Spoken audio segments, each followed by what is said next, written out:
कहते थे अल्लाहू अकबर। मुसलमान और सारे जो लोग बैठा हुआ करते थे वो कहते थे हर हर महादेव।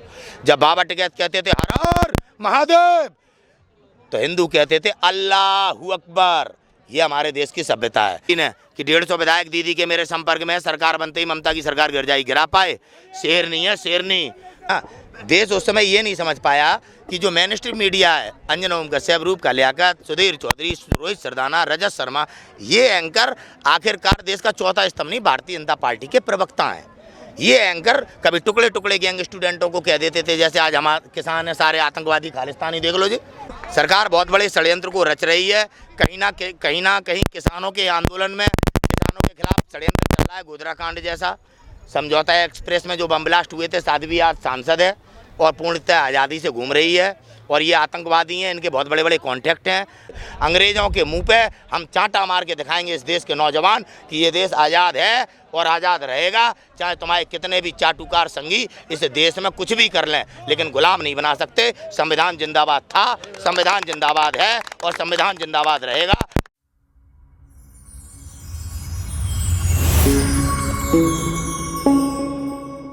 टिकैत कहते थे अल्लाहू अकबर। मुसलमान और सारे जो लोग बैठा हुआ करते थे वो कहते थे हर हर महादेव। जब बाबा टिकैत कहते थे हर हर महादेव तो हिंदू कहते थे अल्लाहू अकबर। ये हमारे देश की सभ्यता है, जिस सभ्यता को इन भाजपाइयों ने वोट बैंक की राजनीति के लिए तोड़ा, आज जिसकी कीमत देश चुका रहा है। कहाँ है जीडीपी, कहाँ है रोजगार? देश की राष्ट्रीय संपत्तियां बेची जा रही हैं। सपने ही दिखा रहा है केवल देश का पीएम। सपने दिखा दिखा के तो आज इस स्थिति पे ले आया है कि तुम बोले तो देशद्रोही, बोले तो देशद्रोही। पेट्रोल बढ़ रहा है, क्यों नहीं बोल रहा कोई? बोलेगा तो देशद्रोही, बोलेगा तो उसके पास सम्मान आ जाएगा, एसटीएफ रात में उठा ले जाएगी। तो ऐसे देश में रहना पसंद करता है क्या कोई नागरिक? जब आमिर खान कहता था देश रहने लायक नहीं है तो क्या गलत कहता था? आज देश में क्या परिस्थितियाँ बना दी? या तो चुप रहो, बोले तो जेल में या हत्या कर दी जाएगी। आज देश के हालात ये हैं हिंदुत्व के नाम पे और श्री राम के नाम पे। वास्तविकता से कब तक भागोगे? आने वाले दिन में ये आग तुम्हारे पास तक पहुंच जाएगी। डरोगे तो मरोगे, लड़ोगे तो जियोगे। हक के लिए लड़ना प्रत्येक नागरिक का अपना अधिकार है, गीता कहती है। कुछ आप लोगों से भी कुछ गलती नहीं हुई जब अलग अलग आंदोलन हो रहे थे, तो ये लग रहा था कि वो मुसलमानों का, वो दलित का, वो ये करके आप मोदी जी वो कानून लाए। अब आपको ऊपर सब साथ आना चाहिए। हमारी गलतियां थी, देश की गलतियां थी, गुमराह होते रहे ना। देश उस समय ये नहीं समझ पाया कि जो मेन स्ट्रीम मीडिया है, अंजन ओम कश्यप, रूप का लियाकत, सुधीर चौधरी, रोहित सरदाना, रजत शर्मा, ये एंकर आखिरकार देश का चौथा स्तंभ नहीं, भारतीय जनता पार्टी के प्रवक्ता हैं। ये एंकर कभी टुकड़े टुकड़े गैंग स्टूडेंटों को कह देते थे, जैसे आज हमारे किसान है सारे आतंकवादी खालिस्तानी। देख लो जी, हमारे देश में ठीक है, हम आतंकवादी खालिस्तानी। स्टूडेंट बोले तो टुकड़े टुकड़े गैंग, और कोई बोले तो कम्युनिस्ट। इस प्रकार से इन्होंने हमें गुमराह करके, हमें डिवाइड करके आज हमें इन परिस्थितियों में ला दिया है। अब सब कुछ सामने आ चुका है। पुलवामा के हमले का षड्यंत्र खुल चुका है, अर्नब के चैट से बालाकोट की झूठी स्ट्राइक खुल चुकी है। आज प्रधानमंत्री पूरे देश के सामने नंगे हो चुके हैं। तभी तो अपने लाइक कमेंट दुबकाते हैं जब लोग उन्हें कमेंट करते हैं, उसे भी ऑप्शंस को भी गायब कर देते हैं। तो प्रधानमंत्री की वास्तविकता दुनिया में उजागर हो चुकी है। अब केवल प्रधानमंत्री के पास मौका है, या तो इस्तीफा दे दें, नहीं तो हम उस तरह से उन्हें सत्ता से बाहर करेंगे जैसे जब जगमाल राजा बन गया था महाराणा प्रताप की पीठ में खंजर भोग के, तो जनता ने आके जगमाल को टांग खींच के उस शासन पे से, गद्दी पे से उतार के चित्तौड़ से बाहर कर दिया था। आखिरी हमको यही फैसला करना पड़ेगा। देश हित से बड़ा कोई हित नहीं है। हमें चाहे आप कुछ भी कहो, लेकिन हम भारत को गुलाम नहीं बनने देंगे। अंग्रेज जाते वक्त कह गए थे कि इस देश को 100 साल आज़ादी नहीं प्राप्त हो पाएगी, आप फिर गुलाम बन जाओगे, 100 साल आज़ाद नहीं रह पाओगे। अंग्रेज़ों के मुंह पे हम चांटा मार के दिखाएंगे इस देश के नौजवान कि ये देश आज़ाद है और आज़ाद रहेगा। चाहे तुम्हारे कितने भी चाटुकार संगी इस देश में कुछ भी कर लें, लेकिन गुलाम नहीं बना सकते। संविधान जिंदाबाद था, संविधान जिंदाबाद है और संविधान जिंदाबाद रहेगा। सरकार बहुत बड़े षड्यंत्र को रच रही है। कहीं ना कहीं किसानों के आंदोलन में किसानों के खिलाफ षड्यंत्र चल रहा है। गोधरा कांड जैसा समझौता एक्सप्रेस में जो बम ब्लास्ट हुए थे, साध्वी आज सांसद है और पूर्णतः आज़ादी से घूम रही है।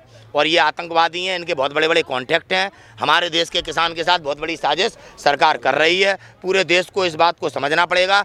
आज अगर ये आंदोलन किसी भी तरीके से बलपूर्वक या षड्यंत्र के तहत मिटा दिया गया और आप लोग फिर गुलाम बन जाएंगे, बोल नहीं पाएंगे। नहीं, आप सोचो, क्या आप आज बोल पा रहे हैं? आपकी न्यायपालिका कार्य कर पा रही है? आपके सिस्टम में बैठे लोग आज न्याय कर पा रहे हैं?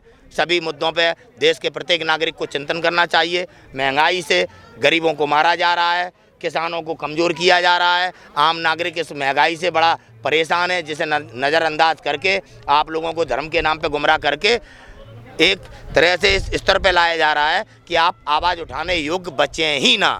डर के आगे जीत है। अगर आप डरेंगे तो मरेंगे, लड़ेंगे तो जिएंगे। आप कहते हो कि सरकार बदलेगी, लेकिन अभी तो बंगाल में मोदी के नारे लग रहे हैं, तो कैसे बदलेगा? अब ऐसा है, अगर मोदी के नारे लग रहे हैं, कोई उनके नारे के खिलाफ बोलेगा तो उसके खिलाफ सम्मन आ जाएगा।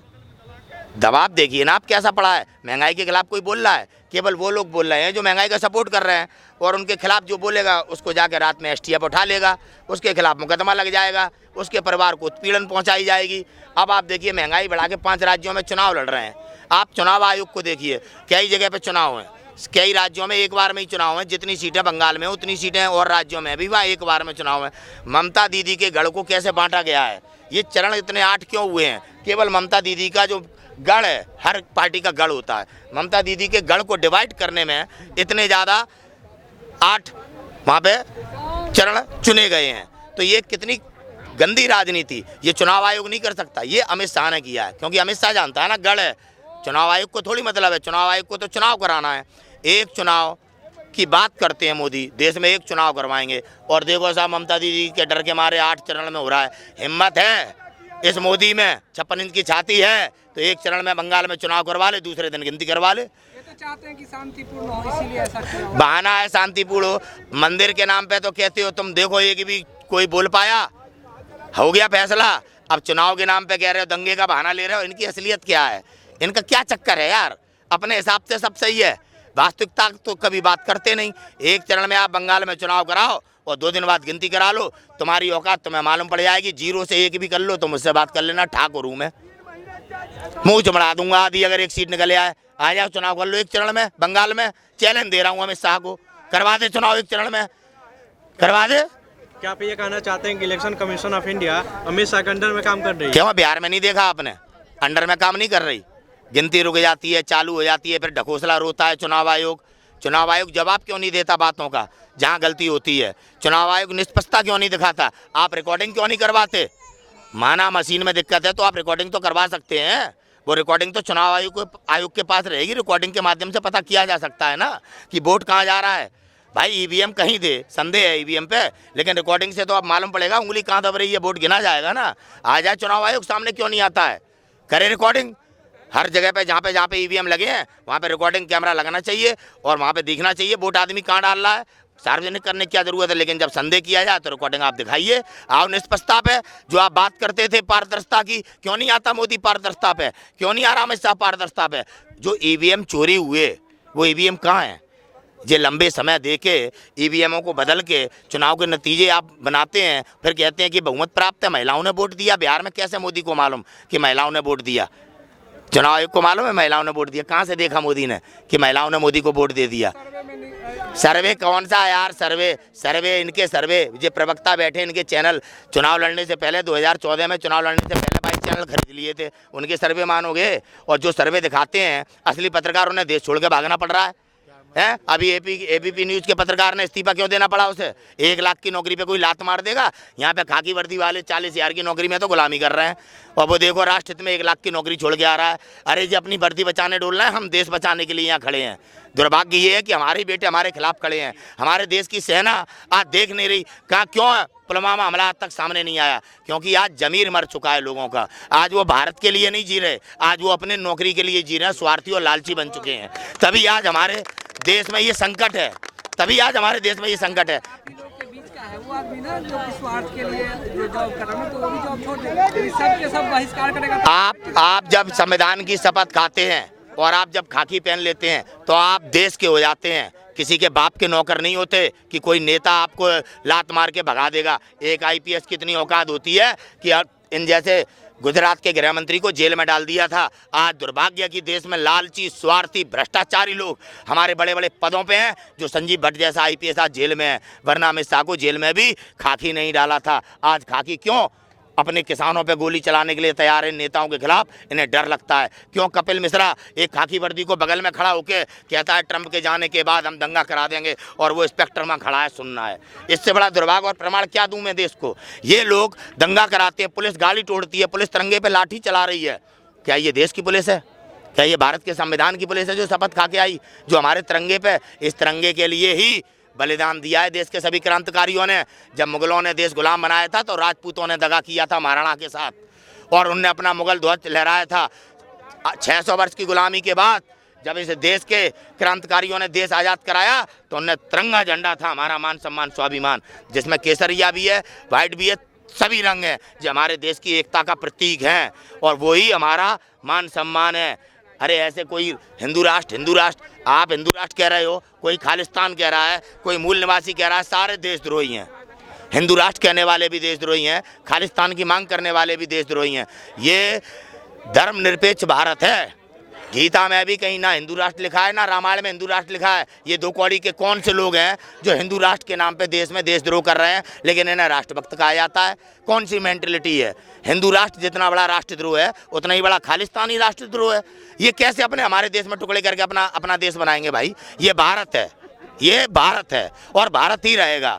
ये वो देश है जहाँ सभी को स्वतंत्रता पूर्वक रहने का अधिकार है। दुनिया का मात्र एक ऐसा देश है, सबसे बड़ा लोकतांत्रिक देश है। हम अपने देश की छवि को खराब नहीं होने देंगे। ये 5 स्टेट में जो चुनाव होने वाला, वहाँ की जनता को कैसे आप समझाएंगे कि वोट देते समय सांप्रदायिक न हो? देखिए, पूरे देश में तमाम मुख्यमंत्री हैं, महिला मुख्यमंत्री एक है। मुझे इस बात का गर्व है कि मेरे देश की महिला इन तानाशाहों के सामने नहीं झुकी। आदमियों के जमीर की क्या बात करूं, मर्द तो ढूंढने से मिल ही नहीं रहे देश में, मर्द तो ढूंढने से मिल ही नहीं रहे देश में। वो ममता बनर्जी है जो इतने समय से टिकी हुई है। जब ये अपना उसका चुनाव लड़ रहे थे ना, अभी 2019 में कह रहे थे मेरे संपर्क में 150 विधायक हैं, चुनाव के बाद बहन जी की सरकार गिर जाएगी। इतना तो झूठ पीएम बोलता है मंच पे से। बोला नहीं बोला लोकसभा चुनाव में मोदी ने कि 150 विधायक दीदी के मेरे संपर्क में, सरकार बनते ही ममता की सरकार गिर जाएगी? गिरा पाए? शेर नहीं है, शेरनी।